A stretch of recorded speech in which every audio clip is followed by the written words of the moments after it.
Brandywine A, B, and C, and this is the program this morning. The program. First of all, I'd like to introduce the panel this morning. To my far right over, there is Harold Bausch. Harold's been calling a good many years. I'm sure most of you know Harold. He's going to give us his thoughts on programming. Sitting next to him is Don Beck.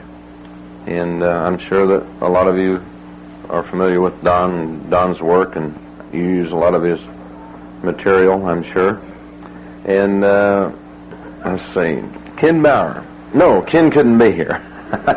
Ken was scheduled to be here, and volunteering under just a slight amount of pressure is my good friend Wade Driver, and we appreciate you filling in Ken's absence. Programming. What is it? Basically, it's a list of items or events, and from there we discover that the items, I guess, pertaining to our activity are the calling itself, the pattern, the hash calling, and all the elements of our activity, and the events being the actual lessons in the beginner class, for instance, in the club dance, the event of the club dance, the event of the festival, the event of the weekend. And how do we program to make each one of those a successful event? And how do we make sure that the people get their money's worth when they come through the door, so that they'll want to come back? And we're going to try to give you our ideas and things that have worked well for us. Hopefully you will contribute and tell us about things that have worked and were successful for you. The class is where it all starts, I guess. We're all aware of the fact that if we can't keep them through the class and from class to club, then the activity doesn't survive very long. So keeping them happy in class requires that we program and work and put a lot of pre-thought into our beginner lessons. We have a unique situation where we are in South Texas, along with some of the other fellows that do the same thing in Florida and in Arizona and California, in that we can accelerate our people because they're available every day. You can have them every day, anytime you want them. You schedule the time, they can arrange their time around it. So we have a unique situation there. Our programming is laid out pretty easy for us as far as time schedules are concerned. Frequency, of course, is the key to being able to progress and accelerate the people. When you can give them a lesson on Monday and come back Tuesday, they haven't forgotten too much of what you did the day before. When you put a whole week between it, that presents a little more of a problem. We have to take a little bit longer in reviewing than before we can progress to the next basics, so to speak. And we have that situation there where we have the frequency, and it really works to our benefit that we can get them through in one season what it would normally take a full year of guys in the field doing. So frequency is an advantage for sure. Programming and laying out your program so that you can accelerate your dancers has been pretty well established already with our basic list. It's laid out in a teaching order, and it's been programmed for us.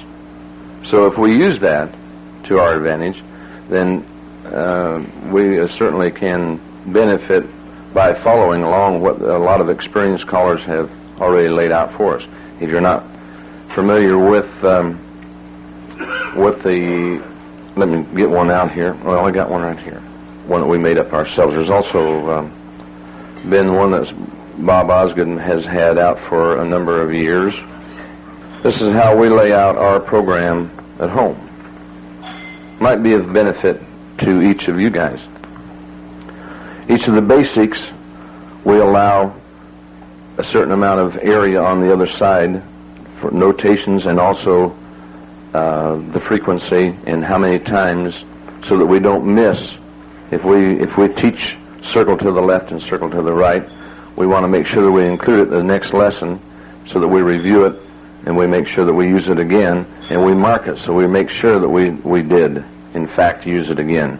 The same way with each and every one of them as we move down the line through the basics, all up into also the mainstream. This only goes through the mainstream. I have them through the plus level and through advanced. We made these up ourselves. Maybe we could, we'll get your thoughts on it, maybe we could have CALLERLAB provide something like this for us rather than just a list. Maybe we could get the printing in this manner, that would, instead of just having a list for you guys, you would have some way of also keeping track without running off your own list. We have them up through the advanced area, and this is just an example of what we do. If you think it's a good idea, maybe we can do the same thing through CALLERLAB, make it available to each of the members. But they're very helpful, and I'm sure that a lot of you have used the ones that have been available through the Sets in Order American Square Dance Society over the years. If you're not aware of them, they have had them available. They're similar to this, laid out slightly different. Well, this is current with the families, each of the families included in each of the basics, and we find these very helpful. If you are interested in something like that, maybe we could just get a show of hands of how many guys already have their own and are not interested in CALLERLAB supplying something like that. How many would indeed like to have lists like this available through CALLERLAB? Terrific. Okay. Very good. I'm just going to let this open to my panel. We're going to give them each about 10 minutes to expand on some of the areas that we've talked about. And anytime that you may have a question, fire away. There's a floor mic back about halfway down. We would ask that you use the floor mic, and we can get everything on record if we do that. Your questions from the sideline or the back will not be recorded, and we'll only hear the answer, so that doesn't do us any good. We ask that you use the floor mic, please. Okay? Harold, would you like to start this off with your presentation, please? Thank you, Jerry. We have a combined group of callers out here that I bet the knowledge that we have out here would really floor us, wouldn't it? How many of you, I just ask you a question. How many of you have called more than 5 years? Just the one question. Look at that. We were talking up here a little while ago that, gee, when we had called for 5 years, we knew all the answers. Now we just got all kinds of questions. And it probably works out that every one of us here knows that we can do a better job of calling if we will plan our program. Of course, program is planning. And we're going to have to plan differently for a festival than we would for a club dance or for a special dance. So if we will sit down and make our plans, we will learn many things ourselves. Even if you set out a plan of calling such and such calls or such and such figures, even if you don't use that plan, it will have jogged your memory and made you a better caller. Sight callers, like myself, for example, we have a bad habit of getting into it. Some of you will say, no, I don't, but I do. I get into a rut every so often. I'll catch myself using more or less the same type of a get-out, or using one series of calls and following it with another series of calls. With planning and programming, we can eliminate some of that problem. For example, many callers in the mainstream program for years have overlooked the call fan the top. If we don't make a note to call fan the top, we're going to leave that out, and our dancers will be weak on it. And the dancers are weak simply because the callers were weak. Dancers can learn anything if we will use it and teach it properly. Or a spin chain through. Now there's a good call that's left out an awful lot. slide through. How many areas can you go into a mainstream club and call a slide through? All of these calls, if we remind ourselves to call them, we will do a better job of programming. We may want to attach a theme to a program.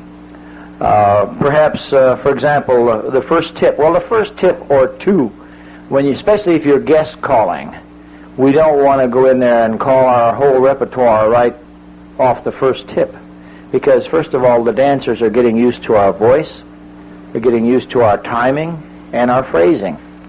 So until they are used to it, we probably should tread a little lightly and a little carefully. However, we should start planning right from our very first tip. Say that you were going to have it as a warm-up tip. You can feel out your dancers, but don't push them. Maybe, just for example, the second tip, you might want to go back and pull out of your memory some of the old gimmick calls that are not symmetrical. I mean, that you do 1, do this, and 2, that, and 3, this, and so forth and so on. These are memorized calls, and we don't, as sight callers, many of us don't use them unless we program them into our program. I have a favorite one that I'll never forget, and we call it Who Knows, because where I got it, I don't know, and when I did get it out of some book someplace, it said that they didn't know who the author was. So that's been one of my favorite calls. Well, all I have to do on my program is put down Who Knows, and I know that I'm going to call that particular gimmick. Perhaps the second tip then would be our gimmick-type calls. I don't mean tricky calls. I mean by gimmick, I mean the preset calls, the things that we won't get into sight calling without a little more effort. Perhaps the third tip, you'd want to feature the quarterly selections. Quarterly selections are quite popular today in most areas that I have run into. Not all, but most of the quarterly selections are being used. So you could have a tip where it wouldn't really be a workshop tip, but still it would be one where you would feature these calls. If they're very weak on them and you can do it quickly and with pleasure, maybe you could workshop the quarterly selection. This is the type of thing you might want to discuss with the club officers before you start. Say that in the fourth tip you may have written down that you want to do 2 singing calls. Many callers will do a patter singing all night long, and then feature one tip where there are 2 singing calls. And of course, singing calls must be programmed also. We don't want to put on 2 singing calls that are almost identical music. Possibly it's a good idea to pick out 2 singing calls that are 2 different labels, so that the music will be different. We probably better look at our singing call to see if the introductions are the same, or let's hope they're different, so that the figures are not almost identical, which can sure happen awfully easy with singing calls today. So we do program singing calls according to content and according to music, according to speed. Sometimes you have a singing call that'll just wind up your crowd. Sometimes you have a singing call that will just kind of lull them to sleep, give them a nice, easy atmosphere. We have many singing calls today. I have to compliment the record companies. I honestly believe that our music on the singing calls today is so far superior to what we had a few years back that maybe we callers should start featuring the music more. There are times when we should just kind of shut up and let the music take over in promenades and so forth and so on. Weave the ring. You don't have to fill all those in with wording. The dancers sometimes appreciate the music being turned up just a little, which maybe isn't part of programming, but maybe I can touch on this. I really hate to see a caller, and I've been very careful of doing this myself, using the volume control up, down, up, down, up, down, in that way. I mean, just to extremes. I think it's very, very effective, but I think it should be done gently and not so noticeably, so that as you fade out and let them use the music, then let the music come up gently. But don't pop it. Don't make it so noticeable that the dancers are going to practically jump every time you move that. Maybe the fifth tip, after doing the singing calls, maybe you would like to do a workshop tip. Again, as I said before, check this out with your club officers before you start calling the evening. You may instead want to just do a hot hash, and you know what I mean, just wind them up good. So that we're going to wind them up and have it a little bit peppy, music that's very peppy, music that kind of stirs the blood a little bit, and not too complicated. There are a couple that I use that are singing call records, and I don't normally like to use singing call records for a patter. To me, there are very few singing call records that make good patter call records. But I have found a couple of exceptions that are just fantastic. And the dancers will come up and say, "Wow, what's that music?" And then we know we're on the right track. Sometimes you want to do a hot number and you want to do an easygoing number in the same tip. I very seldom will do, my own personal preference, I will not do the lazy, easygoing call after the peppy one. I would reverse the order, even if I had to put on the singing call first and do the patter call second. To me, that is not holy. I will reverse them whenever I feel like it. Of course, when we're programming our dances, we want to program also the various figures, the various formations, I mean to say. We don't always want to be working thars, we don't always want to be working lines, we don't always want to be working boxes, but we do want a variation in there. If you are doing a dance for an exhibition for some group, for heaven's sakes, move those dancers from lines to stars to boxes. It's very effective for the people watching to notice the lines suddenly appear, or to see the stars suddenly appear. So be sure you use a variety on any demonstration. At all times, if you plan a program, and you really have it set down to a fine gnat's eyebrow, you know exactly what you're going to do. And you get to the dance and you find that, Lord, they aren't dancing what you thought they were dancing. Then your program will have to be changed.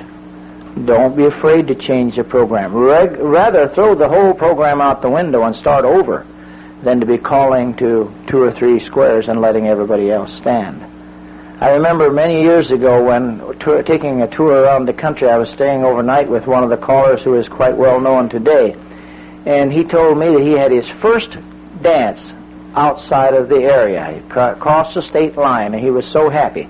He said, "Man, I sat down, I went through every book I had, I figured out all the greatest and latest, and I was loaded for bear." He said, "I went over there, and they could not dance that." And he said, "I brought the level down a little, and they couldn't dance that." And he said, "I brought the level down a little further, and they couldn't dance that." And he said, "I come home, and I set out a whole new program of basics so that when I hit that again, I'll be ready for it." But he wasn't ready for it. And that has happened to many of us, that we planned such a great program and found out they couldn't. However, there is one little thing that many of us overlook, and it was brought home to me recently, calling a 2-day festival, and it was mainstream quarterly selection only, and they wanted a workshop the second afternoon. And I thought, my gosh, I've done everything, except maybe a lot more APD or dance by definition type of thing, but I didn't really want to do a lot of that. And so I asked the committee if we could do a workshop quickly on styling. And the committee was made up of about 16 callers, by the way. And they said, great.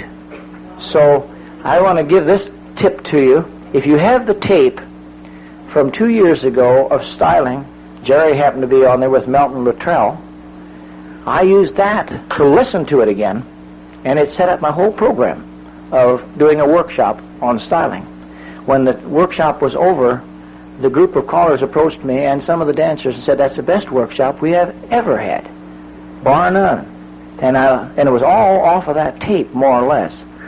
So you see, we don't have to be doing the latest and the greatest, but sometimes smooth approach to dancing and styling is nothing more than keeping everything smooth.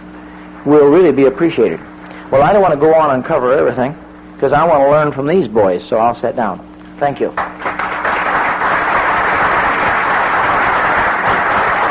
Thank you, Harold. Thank you. Very good. I'm sure that we've all been in a situation, the workshop situation. He mentioned you kept working from the top down and couldn't find the bottom of the floor.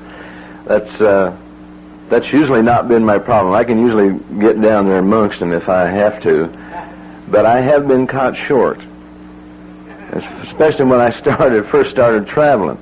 And there's no worse feeling than to be underprepared and not be able to handle a certain situation at a dance.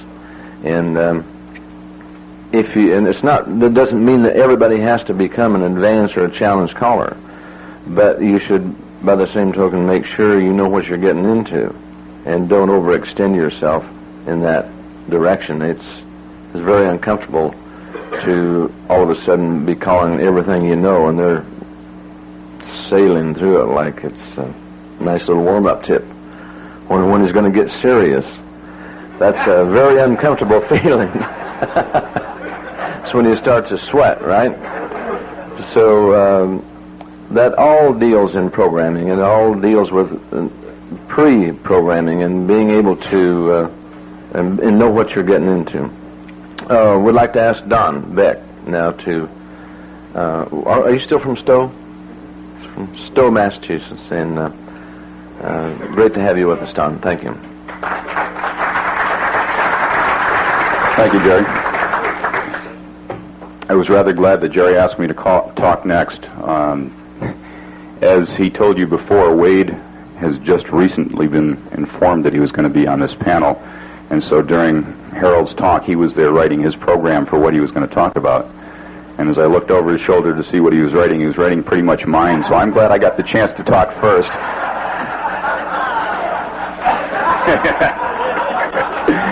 But I'm going to try and keep it concise so that I get a chance to hear how he fills in between the lines, because I'm sure I'm going to pick up a lot from that. In fact, it's scary because he's a lot more organized at it than I am. Programming, as Jerry sort of said, beginning only in different words, is sort of an organization of your thoughts as to what you're going to do when and why. And I use programming, to control moods, to control understanding, the entertainment value of what I'm going to present, the optimum learning value, the health. Let's say it's a hot summer day without air conditioning. You don't do a bunch of rousers because you're going to have people dropping. Or it's a typical New England first tip and the hall is cold. You're going to do a rouser to get people warmed up. And think about health considerations that way, too. Programming is different for different things. We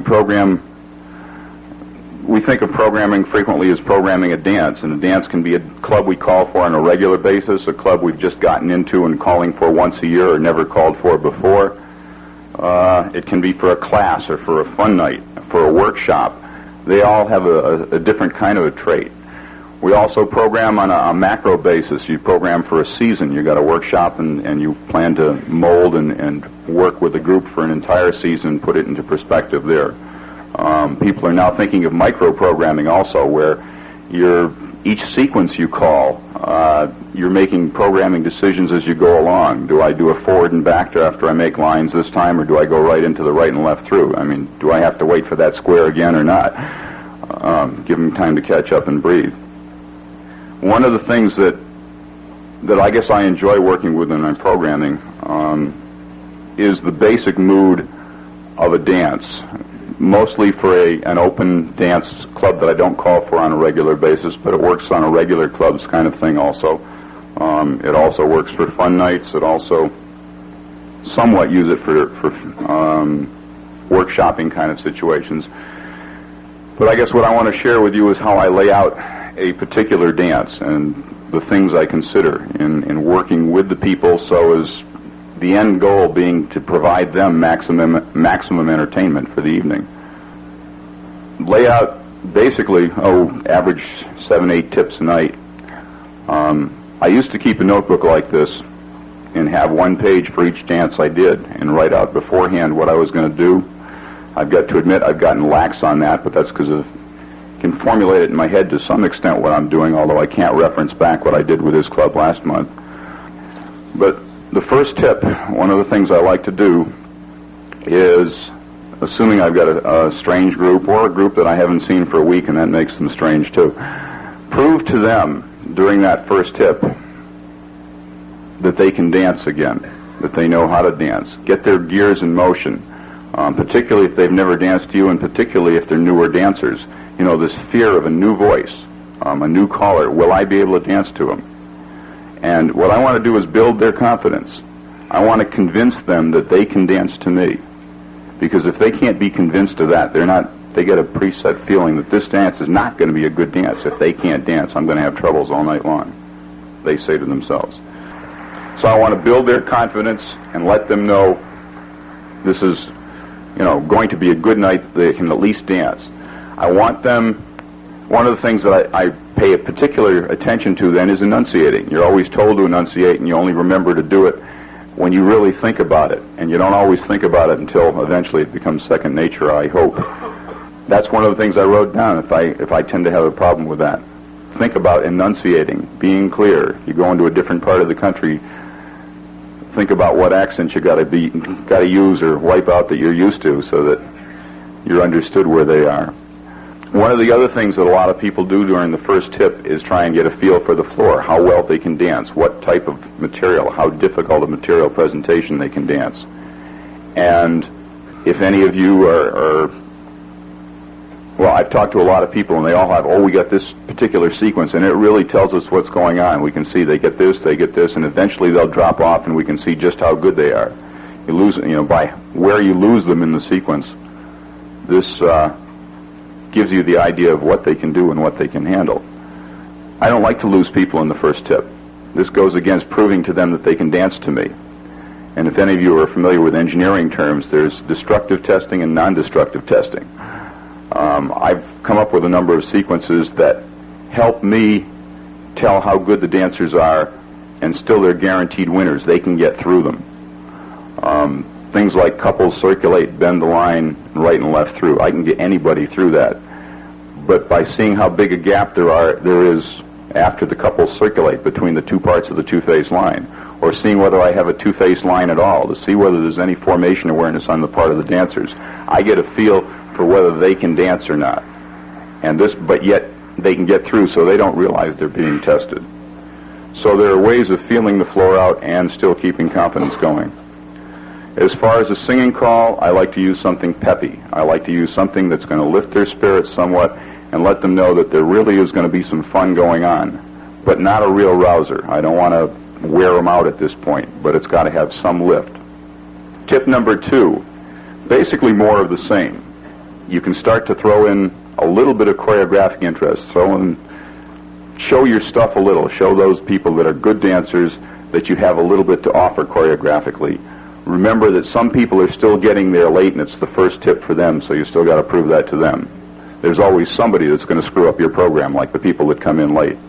Like the club president that gets up in the middle of your tip when you've just about built the mood and about to hit him with a singing call, and he says, "Can I make an announcement?" Sure, sir. But continue on with that kind of a thing. By the third tip, the people have gotten warmed up, have gotten used to you. They're ready to dance. Furthermore, they're not worn out yet. That's the time to really show your stuff. That's the time to use your singing call that's the biggest rouser you got. That's the time to convince them that tip is the best tip they've ever danced in their lives. Make it good. I know a lot of callers, I've seen callers where they keep building all evening long, and they keep saving the best for the last, and by the end of the evening they put on their real good tip. And the dancers, and it makes sense until you think about it. Why wait till the end of the dance to convince the dancers that you're a great caller? Why not convince them early in the evening that you're a great caller, so that then they know, and even when you make a mistake, they can excuse it because you're a great caller? Think about it. Once you have credentials, you can get away with a lot. But you've got to earn those credentials. So your third tip, and sometimes that's your second tip. Say the group was there early for a club meeting or something, or a potluck supper. Don't wait till the third tip. Do the second tip because they're ready and raring to go by that point. Hit them with good stuff. Let them know that, send them through the roof with some programming techniques for programming a singing call for enthusiasm and that kind of stuff. A lot of it's in your selection of music. A lot of it's in how to program that. Your fourth tip, the next one, whatever you do, don't try and top the third one. If you've just convinced them that that's the best tip they've ever danced, you're not going to make it if you were successful. Don't try and improve on it on the fourth one. Contrast like mad. Drop way back. Do something different. A singing call that's a gimmick. A workshop tip. Some choreographic gimmick stuff. You can get away with a lot because you just built a lot of credentials. Don't blow it too far, though. Sometimes I use that tip when I've got a new singing call that I really haven't practiced as much as I should. But I've got to use it in the open floor someplace to see what's going to happen. Good place to sneak it in. I like to drop back, contrast. In fact, it makes the peak even seem greater if you drop back with some contrast. I like to build to another peak later on in the evening. Probably, that was third, fourth tip, maybe around the sixth tip. It depends on how long the evening's going, how long the refreshment break is and such. But building another tip, I like to get it in, but not too close to the end of the evening. If you get the second to the last tip, if you have a real rouser then, people are going to get tired by that time of the evening. And even if it's not quite as big a rouser as the first one you did, they're going to get tired, and if it's close to the end of the evening, you're going to find they're going to start walking out. They're going to leave. You're going to lose a lot of people because they enjoyed that last one, but there's we'll leave a few minutes early. I'm tired tonight. Do it 2 before the end of the tip where you're sure they're not going to want to leave their money's worth. What you do on the last tip is a function of the club, how often you see them, and what have you. There are 2 theories. One is a nice, calm, send them out the door, relaxed. People remember, when they think back on it, they remember what their last tip was. They remember the dance pretty much by how they felt at the end of the dance, and that's a function of the last tip. And if you left them really tired at the end of the dance, maybe the next week when they're coming in, they're saying, I'm a little tired, and we were tired after last time. Well, let's not go tonight. Let's, watch the tube or something.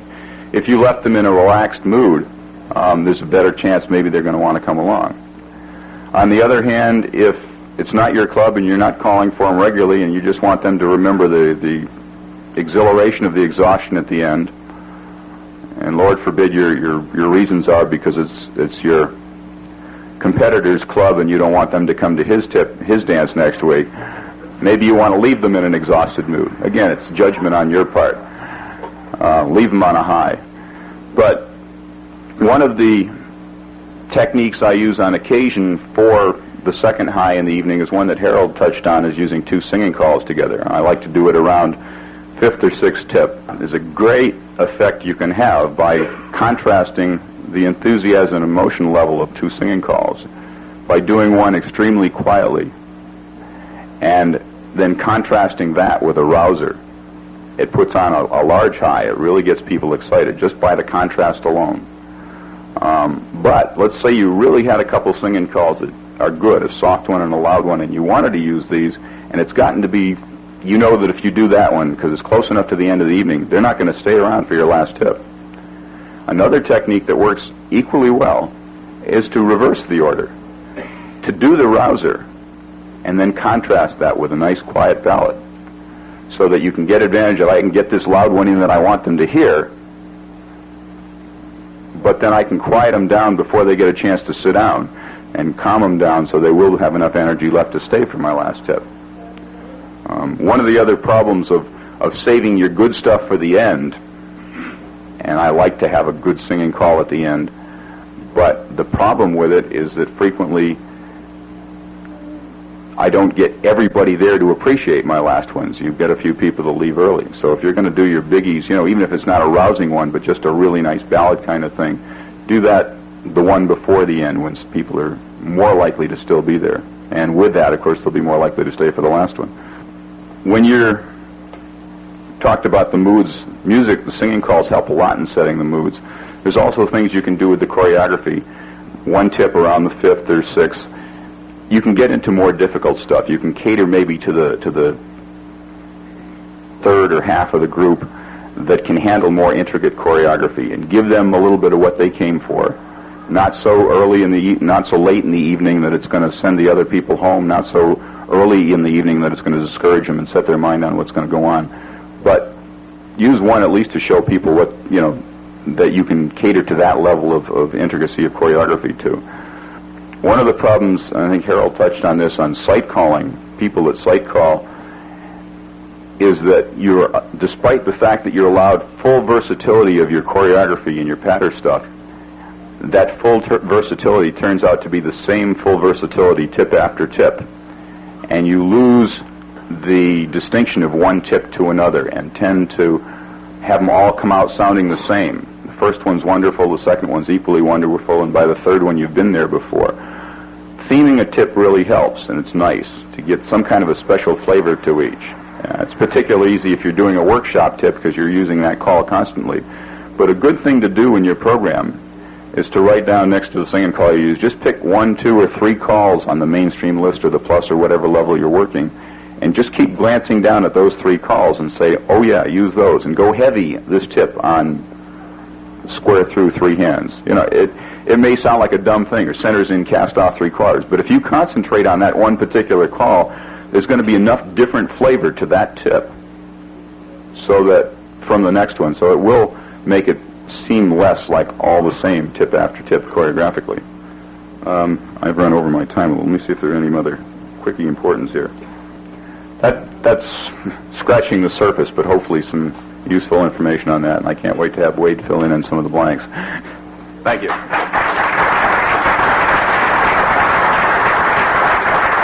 Thank you, Don. Thank you. Very good. Both of the guys have touched briefly on laying out their plan for a dance. Just my own thoughts on the workshop area. I know most of us do, most of the time, include a workshop tip with our groups, especially our regular clubs. We always have found that it works best to do the workshop tip, if you're going to use a workshop for the evening, about the second or third tip. You don't want to use it the first, of course, or still people coming in. If you can set that for the second or third tip, usually you'll still have everybody up. If you wait till the middle of the dance, there's where you start losing a few set-outs. They've done every round, they've done every tip. Pretty soon they're going to set one out. You won't have the benefit of having everybody on the floor.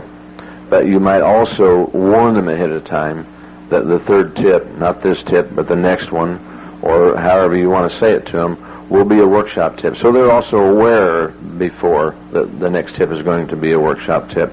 Then, by doing that early in the evening, you can build on the material that you present. Whatever you do, of course, you're not going to keep them up much more than probably a 10-minute tip, workshop tip, but you can build then through the evening from there, from the basic teach on it in the simple form that of how you present your material, to the more intricate positionings and the possibilities that you have with the material.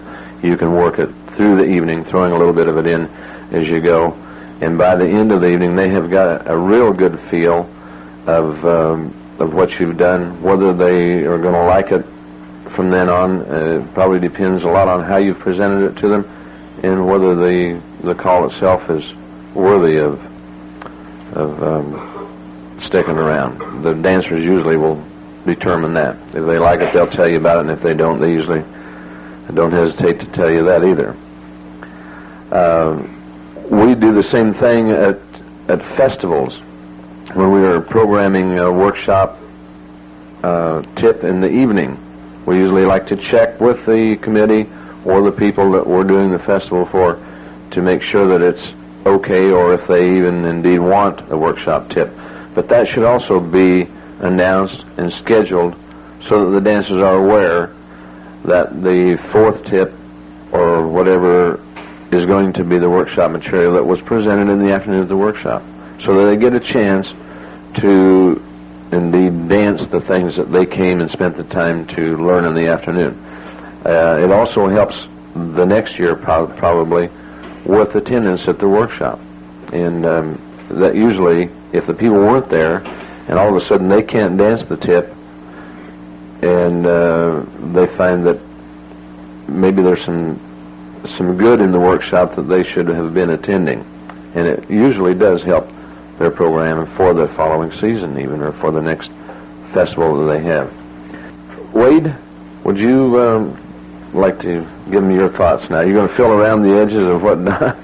I'm sure he's got some other things up his sleeve, too. Wade Driver, Houston, Texas. Thank you, Wade. Thank you. I agree with them.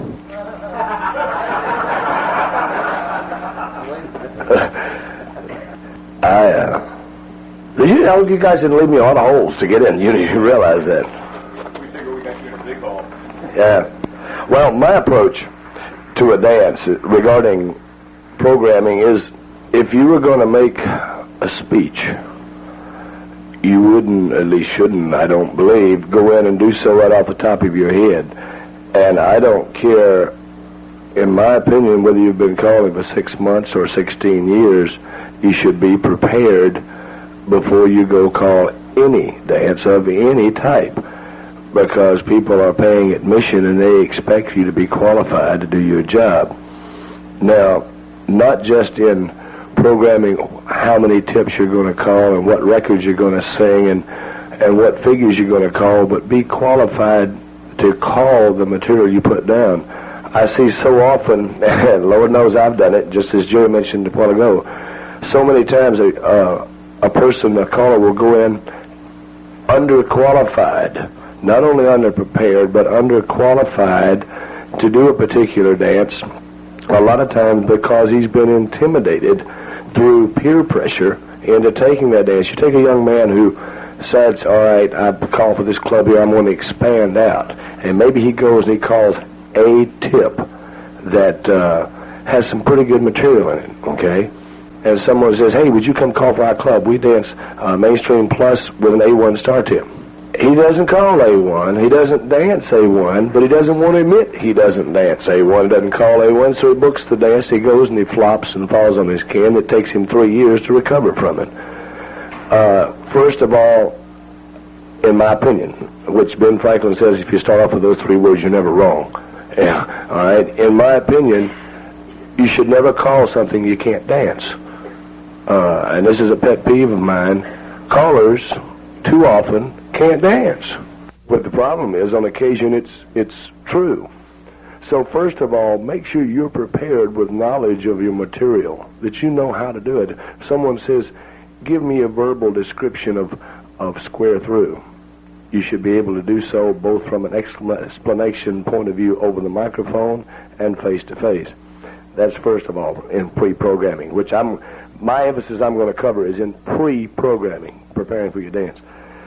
Second of all, let your program fit the event that you're going to call. If you're going to do a one-night stand, that's one program. If you're going to begin classes, a lot of folks say, all right, my one-nighter program is the same as my first night for classes. Maybe, but maybe not. Your emphasis on one-nighters is to attract them to square dancing as a whole. Your emphasis on the first night of classes is to begin teaching them. On a one-nighter, I could care less what their retention is as long as they all go home with a grin, okay? If you have a club, some clubs dance once a month, some dance twice a month. In Houston, they all dance every week. And God, they get sick of looking at me after a while, you know? So you approach that differently. A festival, something else. Something else which you might consider, I hear people say, well, doggone national convention, I don't know, you know, I don't get anything out of it. There is an art to calling one tip, and it requires pre-programming, pre-planning. I watch guys go into a hall, they have a record in hand. I said, what you going to call in this hall? And they have a particular singing call. I've got Somewhere Over the Rainbow by Jerry Haag. Good song, right? I said, what happens if 3 callers before you all call Somewhere Over the Rainbow? He said, well, my record case is 17 miles across the convention center, so I guess I'll call it too. And I've heard them do it, okay? Then you have the can you top this syndrome, all right? Somebody's going to call Rocky Top, and then somebody's going to call Something About Your Baby I Like, and somebody's going to call When the Saints Go Marching In. And finally, you get up there. Example, I was doing a dance at on a tip in the Anaheim convention, and a gentleman out there named Larry Ward is one of the best going for getting dancers hanging from their toenails off the ceiling up here, okay? And so people were playing this Can You Top This thing, you know, and he happened to be the one just ahead of me, and he did top everybody else and had them doing their circles and doing their things and hollering and screaming. And somebody came up and they says, "How you going to top that?" I said, "I'm going to top it with Somebody Done Somebody Wrong song, just as quiet as I can sing that thing, and get folks back down to reality," okay? Somebody who's out there soaking wet is going to appreciate it. Pre-plan, if you're going to call one tip, have a little variety available and go in and see what the guy ahead of you does from a singing call point of view, from a patter call point of view. You know, dancers love to have fun, but even dancers get tired of doing the very same setup 17 tips in a row. And if nothing else, well, a friend of mine told me years ago, he went to do a dance like this under programming. He called everything he knew the first tip, and they hadn't stopped yet, so then he just called it backwards, you know, went the other way around. So at least vary it. You can be limited on level, but at least you can vary it without going too heavy into the DVD program. Okay, make your program fit your event, whatever it might be. Second one is a real bugaboo with me, okay? And I think in the last year, the direction nationally is headed back in the direction of the way square dancing was 27 years ago when I started. It was fun, with more emphasis on enjoying the activity than on close order drill, all right? Let the dancer win. Let your dancer win the game, okay? It's not a competition between caller and dancer. It's just assumed the dancer's going to win. Now, I have a little A2 club at home, and they laugh because they come in at night and they say, "What percent are we dancing tonight?" But this is a combination workshop club, and we dance a 50% dance or an 80% dance. And my what percentage is, like, for example, an 80% dance means that 80% of them are going to dance 80% of the material. A 40% dance means 40% of them are going to get through about 40% of it, and the rest of them are going to stand there and look, so they best get off it and on it, or they're not going to get through it. So your best dance is rare that you will achieve 100% dance, and if you do, I don't think you're offering any kind of a mental challenge at all to your dancer, and you should tax them a little bit. You know, you always use a little bit of the carrot and the horse effect, but don't put the carrot a block down the street, because he can't see it, and after a while he won't go try to get it. So if you can get what somebody told me years ago, if you can have 80% of your dancers dance 80% of what you call for the entire evening, you're not doing too poorly, right? But the main thing is let them win. Let them win. Now, the other thing I would like to get into, which Don touched on also, is the emotions of your dancer.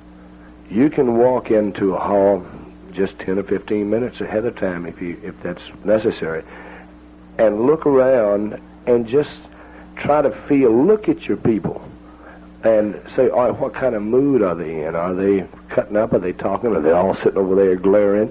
If they're all sitting down, are they tired, or are they all mad at somebody? You know, what kind of mood is my flooring? And how can I, if they're in a bad mood, how can I change it? How can I use that to my advantage? Whatever, okay? I mean, I detest calling dances on April 15th. I know it's going to be depressing. You know, I'm depressed and they're depressed. We cut a singing call. It was purely because of that, and it came out tax time call, ready for the times to get better. You know, because it's bad. So look at your dancers, and then try to control, not just know what the emotions of your dancers are, but try to control them, and you can. You really and truly can, to a certain degree. When I first started dancing, like I said, 27 years ago, we did 3 call tips. We'd do a patter, a singing call to rest, and then another patter. Some folks are old enough to even remember that, right? And, oh, Lord, it got tired because no place was air conditioned or anything else. But the singing call really had there was very little emphasis on them. There weren't many of them to begin with, but very little emphasis on its content or anything else, because it was just a stopgap to give you a rest between the two halves of the pattern. That's no longer true. The dancers look at the caller now. They want his singing call to be presented equally well along with the pattern. They want it to be equally meaningful, and so it can also, from our point of view, turning that around to our advantage, it can be equally useful. Your patter and your singing call can control the emotions of your dancer. Now, like I said, I wasn't aware I was going to do this, so this is going to be tough to see, or I would have a handout. But I use a program sheet. Being inherently dumb, I can't remember everything I do, so I have a sheet which you'll have to envision, really, but across the top it says location, dance level, and date. And then I have all across space, about an inch high, all the way across, tip 1, 2, 3, 4, 5, 6, 7, 8. Okay? Then at the bottom I've got maybe 12 lines. It says comments. I have a club that dances every Monday, one that dances every Tuesday, and one that dances every Thursday. I use this, and then I file it, and I keep them on. I personally, I'm not saying you do this, I do this, because I'm basically stupid and I can't remember. But I keep these things on file for a year. And then when I go back, whatever, pull this thing out, whether it's from a festival or whatever, I can look back from last year or last week and say, what did I do? Well, I work against last week at home. How often, for a traveling caller, let me rephrase this, for a traveling caller, you try to set up a basic dance and vary as much as you can, but as you're going from city to city, going along, the tendency is to do basically the same dance one night after the other, if you're at least 300 or 400 miles apart, assuming that not too many of the guys are going to be at two of the dances. This is fine. But how often, when you come back through the next year, thou best have changed thy act, or you won't have a chance to get back on stage. So what amazes me is somebody will come through, and then he'll come through again, and I'll hear one of our club callers at home or something say, well, I really enjoyed him last year, but he came this year and I heard the very same thing. May be true, but that very same club caller calls the exact same singing calls every single week, because he's not taking a look at what he's doing, and we all get locked into favorite singing calls. But have more than 8 favorite singing calls. All right? So that, I look back last week, all right, I might have something hot, all right? And the nicest thing I can have is a dancer will come up and she'll say, you haven't done your new tune in 3 weeks. Well, let it, because that means they liked it and they want to hear it again. But they didn't come up to me the week after I called it and said, you haven't done it again. Put it off a little bit, all right? As Jerry knows, one he did, I went gaga over a thing called Wild About Honey.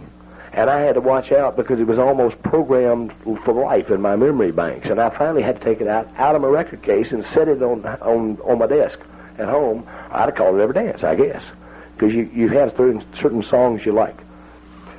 Make a list, if for nothing else, and put variety, and don't do the same dance every week. That's basically what I'm saying. I can't do this without writing down what I do this week.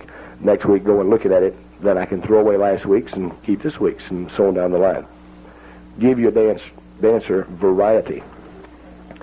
Something else that Don touched on, which I think is vital, is be ready to adjust your program as you proceed through your dance.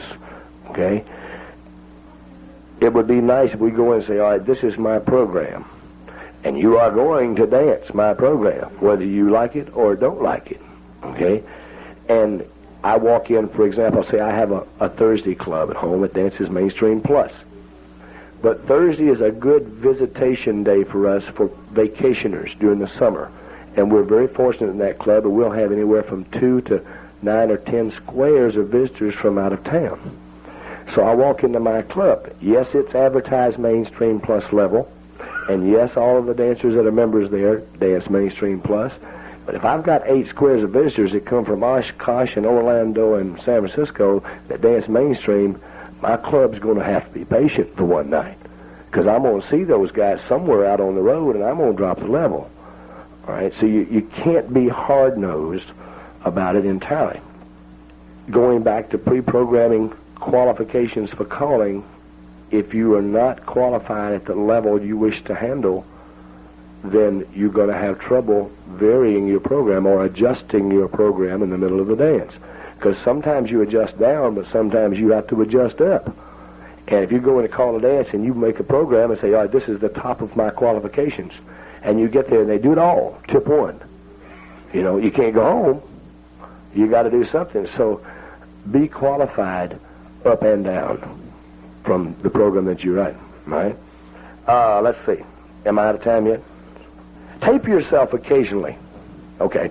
Tape yourself occasionally, not weekly, but maybe once every 3 months, and see if you have developed habits. All right, for example, the last time I did, I realized that I called, this is embarrassing, I called 51 Ferris wheels in 6 tips. I could not, every time I opened my mouth, I said Ferris wheel. Oh, sorry, 53, Bill said.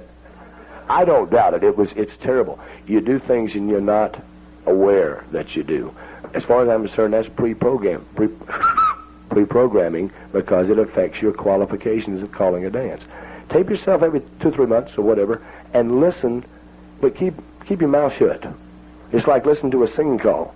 How many, honesty time, how many of you have ever played a singing call record, instrumental side up, and doing the entire 3 minutes and 41 seconds kept your mouth shut?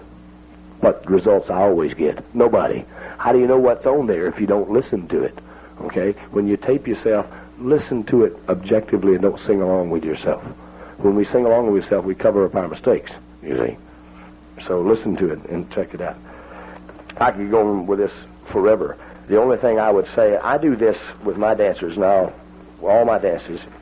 I graph them, okay? If these are basic enthusiasm levels, 1, 2, 3, 4. These are tips.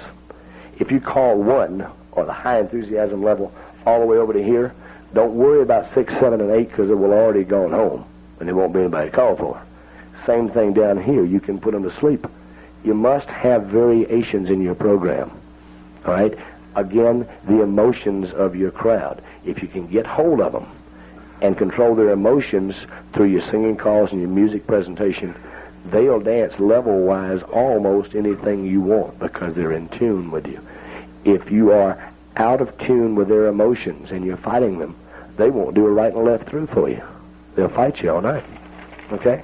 Thank you.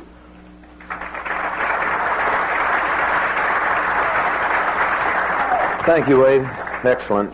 We've spent about an hour and 10 minutes telling you about our views and what we have found that has worked well for us. I think Wade brought to mind a little bit ago something that rung a bell with me. I think it's probably as important for us, each of us individually, to do a self-analysis on the things that you do well, and then program those things to make sure you take full advantage of the things that you actually do better than maybe somebody else. For instance, Lee Cotman told me he never did an all-singing call dance. Now that's nothing to be ashamed of. He's a smart man, right? And I probably very seldom ever have go through an evening club dance and do only 1 or 2 singing calls. I do one practically every tip because that's my way of ending that tip and putting what I do best to work for me. So those things, we have to do a little self-analysis, making sure that we're taking full advantage of the things that we do well, and therefore making a successful dance for yourself. When you get asked back, of course, that's the ultimate success of any dance.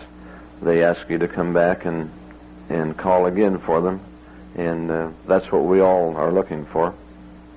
We'd like to sort of open this up, giving us any thoughts that you may have jarred loose in the last hour or so. We would like some of your thoughts. What has worked well for you? Maybe you can contribute to us or to the rest of the people on the floor for sure. State your name when you do use the mic, please. Thank you.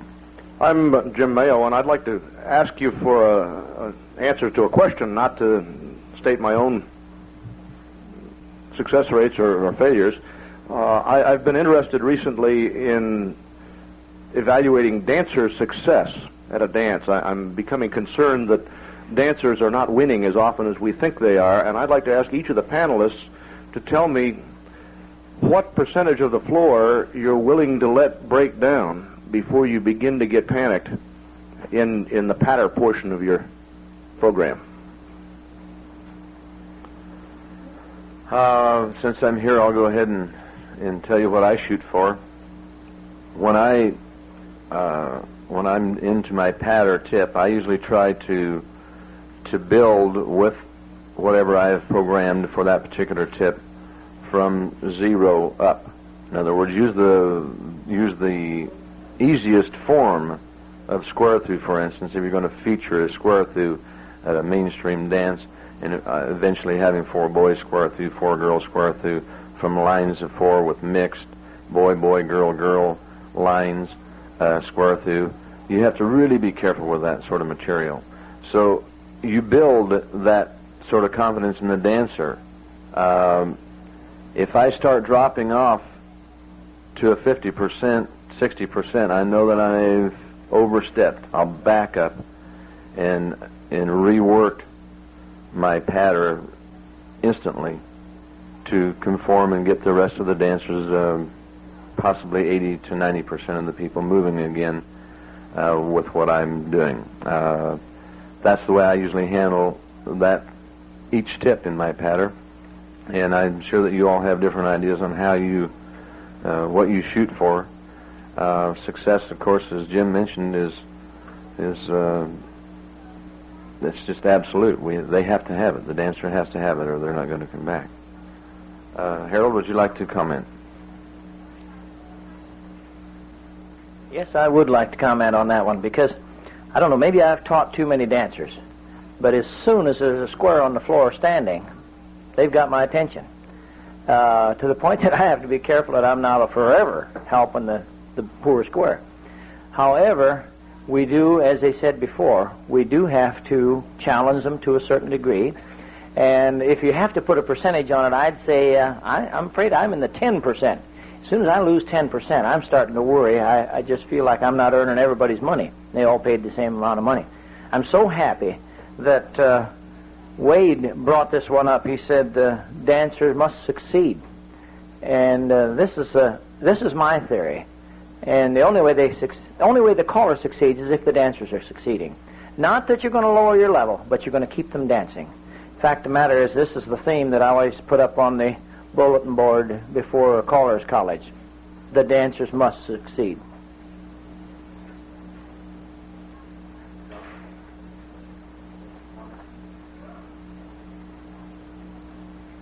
I don't assume Jim really wants to hear my answers, because he and I have been discussing this for about 6 or 8 months, methods of checking it. But it depends a lot on a lot of things, and Wade pointed out at one point he likes to have his 80% of his dancers dancing 80% of the time.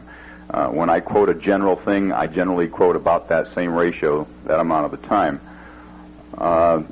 Yet he talks about one group that he has given percentage per different nights. I have that too. It depends on a lot of things. If I have a class level dancer, other people's dancers, I'm shooting for 100%. I want everybody dancing. If I've got an advanced or challenge group, I want to break them down a number of times, because that's what they want, that's what they expect. I want to get them dancing a lot, but they've got to be challenged, because that's what they're into. That's their puzzle-solving game. If I'm doing just a regular evening, as I stated before, my first tip, I'm aiming for 100%. I aim at one tip where I'm aiming at 60%, just to entertain that 60 that's going. Every tip I aim for 100% with the singing calls. Jim did mention the patter, but I try and give the singing calls as a contrast to the frosting on the cake. Let them relax, let them win at the end of each tip. One thing that Jim and I have been discussing over the years, and I guess we'd be interested in hearing this, is that I have these great theories on what percentages I want. But how do we know whether we achieved them or not? When I'm calling, I've got about 500 things going on at once in my mind, as well as the club president whispering in my ear. And sometimes I don't mind her doing that, you know. But it's hard really to look out on the floor and calculate it. Let's see, I've got 16 squares dancing and 3.5 not moving. The percentages, am I really doing what I think I'm doing? And Jim and I have discussed, you know, getting some independent person up in the bleachers and looking down and coming up with some actual numbers, tip after tip, and correlating that with whether the dancers had a good time or not. Methods of testing that would be an interesting thing to do. Thank you, Don. Maybe that has given you some idea of what we do. If anybody else has any comments from out there that they feel would be of benefit, we'd like to hear from you. Sure. I'd like to ask Don, Bill Peters, San Jose, California, where we're not waiting for the rain in California. Did I understand you to say that there are times when you deliberately want to break down the floor? Deliberately? Because that's what they expect? Certain workshop groups, yes. I have... Not all the time, but... I have difficulty with that personally. I really can't believe that anyone wants to be broken down. I hear this term very, very frequently, and it always disturbs me because I really can't believe that anyone wants to be broken down. I think we often also use the term, the dancer must succeed. He wants to be challenged. He wants to struggle for that success. And as a matter of fact, it's my belief when he does struggle for it, that he wins, but he has to win. The fun is in winning, and there can't be, in my view, any fun in losing. I guess I'd just like to comment that they don't want to be broken down, but certain groups want it to be difficult enough so that, and to make it difficult enough for the group to appreciate, you have to have at least half of them breaking down. That's why I'm saying I want to break down half so that I become difficult enough so the other half can make it. Very interesting thing came up with this. Clark Baker called a challenge dance, either C3 or C4, something like that, in the Chicago area, and he had something like 4 squares going there. And he noticed that one of the squares, and they always seem to square up with themselves, for the first 3 tips did not get through a single sequence. And his was all prepared material, and the others were really enjoying it. And he went up to them in the break and sort of apologetically saying, and he related this to me when we got back, and it's been very interesting to think about on occasion for what it's worth, to fit that occasion. He went up and apologized. We see you haven't been getting through stuff, and I really hate to beat you this hard over the head. You know, and I appreciate your staying anyway. And they said, oh, it's fine, we're having a good time. And we realized, they conveyed to him that they got through most of each sequence, and that the material within that sequence was good.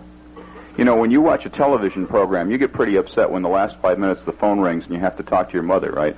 And you can't see how the movie ended.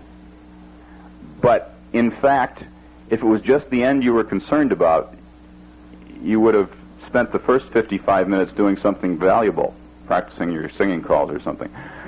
You were enjoying it all the way through. There's a lack of reward by not getting to the end of it, but you were enjoying all of it. And a lot of the dancers at certain levels do appreciate just the material and the flow and the difficulty and what they do get through. And if they don't get to that Alaman left, all is not lost. In general, I agree with what you're saying. Dancers like to win. They have to win. They like to think it's because they're good, not because you're good at making them dance. You have to do it most of the time, but there are occasions when it's not totally necessary. Thank you. Next. Randy West Point, Clare, Quebec, Canada. One of the things that has not been mentioned today are programmed dancers. The ones where we have been so used to calling the same patterns that all we have to do is say swing through, and they boys run, they wheel and deal, do a right and left through, dive through. The reason I mention this is one of my clubs exchanges quite regularly with another club where the caller is not quite as experienced as he should be. But he will, for example, say, head ladies lead with a flutter wheel, sweep a quarter, and from there on, he doesn't have to say a thing until his club has done an Alaman left. And the result is that he sometimes leaves out half of the calls, and my gang get over there, and they're broken down completely. And so I think that sometime along the line we should talk about program dancers as well as programming other things. That, anybody care to comment on that? That's definitely a lack of variety as far as the caller's concerned. He's calling a routine for them, and they've memorized the routine, and I doubt that they would stay too long. My people wouldn't stick around very long if they were dancing a routine, and they knew it as well as I did, and that's all I did. Dancers should not be programmed in that respect. They should not be programmed with any of the basics individually like that. They should not be able to only square through with a girl on the right side from a squared position. And that's basically what you're talking about. Any other comments in that area? Next. Jeff Priest, Bradford, Ontario. I have a question for all four of the panelists. Something that hasn't been touched on is when you lay out your program, do you actually set out a time limit for each tip? Do you say you're going to do a 7-minute pattern, a 3-minute singing call, and give them a 4-minute break? Or do you work them until they're actually tired, or you feel they've had enough, and then just carry on from that? Okay. Wade, we haven't heard from you for a little while. Why don't you give him your ideas? Yes, to answer your question. I think you have to look at your dance before you begin and take several things into account. First of all, are you going to have rounds? Are you going to have one round? Are you going to have two in between tips? All right? In Houston, most of the time we don't have, which is sad, but so we look at it a different way. All right? Now, if I have rounds, for example, I want to do a tip every 20 minutes. That's what I want to do a tip. So that just about works out right. If I don't have rounds, I might want to do one about every 18 minutes. I know how long I've got. I judge my crowd and say how long do they want to rest. If I want to give them if they need a 7 or 8 minute rest and I'm working an 18-minute tip, I've got 10 minutes to get it done. Every singing call has been done last 3 minutes and 37 seconds to 3 minutes and 45 seconds. That's 4 minutes. That leaves you 6 minutes for pattern. That's easy enough to figure out. You start ahead of time pre-programming and saying, all right, how many tips am I going to do? How much am I going to allow per tip? How much rest time I'm going to give them? You know how long a singing call is. That narrows it right down. But I think, yes, you should. I've been time doing a 47-minute pattern. Fortunately, that was about 3 years ago, and my club members bought me a clock. I don't do it anymore. I was going to say, a timer, if you have that sort of problem, a timer is a great device. I guess our wives are all about the same. They usually time them for us. Pretty soon they're out there going, all kinds of, yeah. She does that every tip, so I'm not sure what that means anymore. But I think we need to put some thought into that, definitely, and not run the tip too long. We can get carried away, especially on a workshop tip, and all of a sudden you've got them going pretty good, and you think, well, I think I can get them through this part of it now, and they do that, and you think, oh, wow, this is really going great, and you're not tired at all, but the dancers are dragging, so you really have to put some time limits, and we try to watch that very carefully also, and I think most everybody can agree on that. Any other comments in that area? Next question. Kenny Ferris from Maryland. I just wanted to make another comment or suggestion as far as programming. A lot of times today, you get booked out of town and they say, well, it's a plus club. Okay, well, I think just about 90% of the clubs say that they're a plus club. And I find if you can find out from somebody besides the guy booking you what they really are dancing. Are they really a plus club? Can they do all 27 calls? Can they do them well? Or do they know about half the list? You can know whether to program a plus program all night long, or oftentimes I'll go in there and call a mainstream dance all evening and give them 2 plus tips, and I'll say, this is going to be a plus tip this time. And you'll be surprised, a number of people will sit out that tip because they really aren't confident at their plus calls. And I have a lot of success calling dances that way. I just wanted to make a suggestion that it works well to call an interesting mainstream dance. And another comment I wanted to make, this is kind of along the same lines. The other night I was calling out of town, about 3 hours from home, and they said our beginners class just graduated Tuesday night, and they're here tonight. So we want them to be able, they're going to join the club tonight. We want them to be able to dance every other tip. And I said, well, they joined the club, right? They said, yeah, so every other tip. I said, well, if they're members of the club, shouldn't they be able to dance all night? So I did one of these mainstream dances all night with 2+ tips, and everybody went home satisfied. The beginners felt like they were a part of the club. I couldn't believe it was their first night. They joined the club, and they only wanted them to dance every other tip. So you got to sometimes overrule the officers or add your own experience when you go out of town like that. And one other thing I wanted to ask, I feel like when there's a festival or when there's several different levels offered at a weekend, let's say you got mainstream in this hall and plus in this hall, advanced over here, that you ought to be able to call anything off of the list. Like if you're in the plus hall, I want to go in there and call a plus dance. I want to call a good plus dance, okay? And if the people can't dance a good plus dance, they've got another hall to go to, okay? Now, I probably won't go back to Pittsburgh anymore, but I did their festival several years ago. And in the plus hall, of course, that's where they had 50 squares. In the mainstream hall, they had about 6. In the plus hall, I went in there, I called the whole list, and after the first tip, about half the floor left. I think they went to the advanced hall. And the rest of the time, I could do anything I wanted to, and they could do it. What is your feeling about doing a festival? Do you really think that we should be dropping the level based on the dancer? Should we be calling to the floor when there is another place for them to go?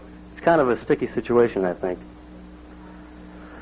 It is a fairly sticky problem. Dancers, in my experience, seem to try to dance a level above their ability. And I think we probably are all faced with the same problems in that area. About the only thing you can do is try to guide them into the areas they're going to be more comfortable in. Not always easy to do. Not necessarily that they don't want to go there. Their friends dance in the plus hall. They don't even know anybody over there. Here's where their friends are, and their friends are saying to them, don't worry about it, we'll get you through it. Don't worry. Well, but their friends will dance with them maybe one tip and then say, see you later. We're going to go dance with some other friends over here. And there they are. It is a problem, but when the halls are available, I think it's sort of our responsibility to stay within the area of that advertised hall and not worry too much about calling. The degree of difficulty is one thing. If you're going to call the material to where they're having problems with it, but if you can call a load the boat in that 80% that you're always looking for, does a load the boat, then you should be pretty safe. If they can't handle a load the boat, then they're definitely in the wrong hall. And if there's one across the corridor, there's where they should go, and you should not have to worry about that. But you, of course, degree of difficulty, if you want to lay it out with the boys in the middle, girls on the ends, and load the boat, and you lose 50% of the floor, you don't know whether they can load the boat from a standard line or just because you turn it around on them. We're going to have to move along real fast. Okay. Gary Kincaid, Nashville, Tennessee. I have 2 comments I'd like to share. And a while ago they was talking about singing calls as a tip, 2 singing calls for tip. I found myself, when I'm guest calling at another club, towards the end of the evening, I like to give the dancers a choice to say, hey, does anybody have a request for a singing call that's popular or your caller's doing or something like this, to get some kind of a little more rapport between the dancers and the caller, or to help establish that. And, of course, you're putting yourself out on a limb. Maybe you don't do the singing call well that they request, but I feel like it's been successful for me. And the other thing is that some caller did it one time. I don't remember who it was, but I've used it, and it's been effective for me. Is at the end of a dance, of course, this depends on the size of your hall, but the last singing call that you do, when you call Weave the Ring on the closer of the singing call and have them form a big ring. and when they weave the ring, they say good night to the dancers in the whole in all the hall. Of course, you got to have room for the dancers to spread out and make a circle, and if there's more dancers than allowed for one circle, of course, it makes it a little different. But this has been effective, too, for a closer, for me. And some of you calls might think about that if you're calling out of town.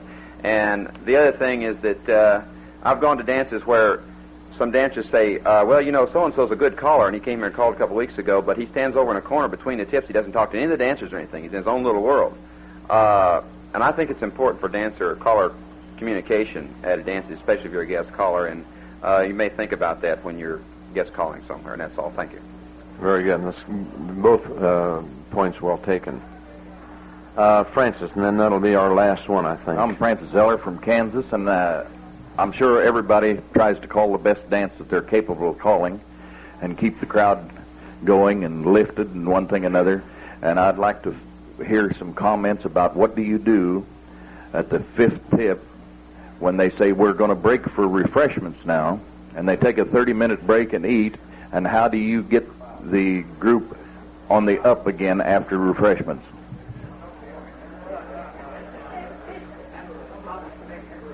Yeah, well, it's a great topic. We can spend an hour and a half on that.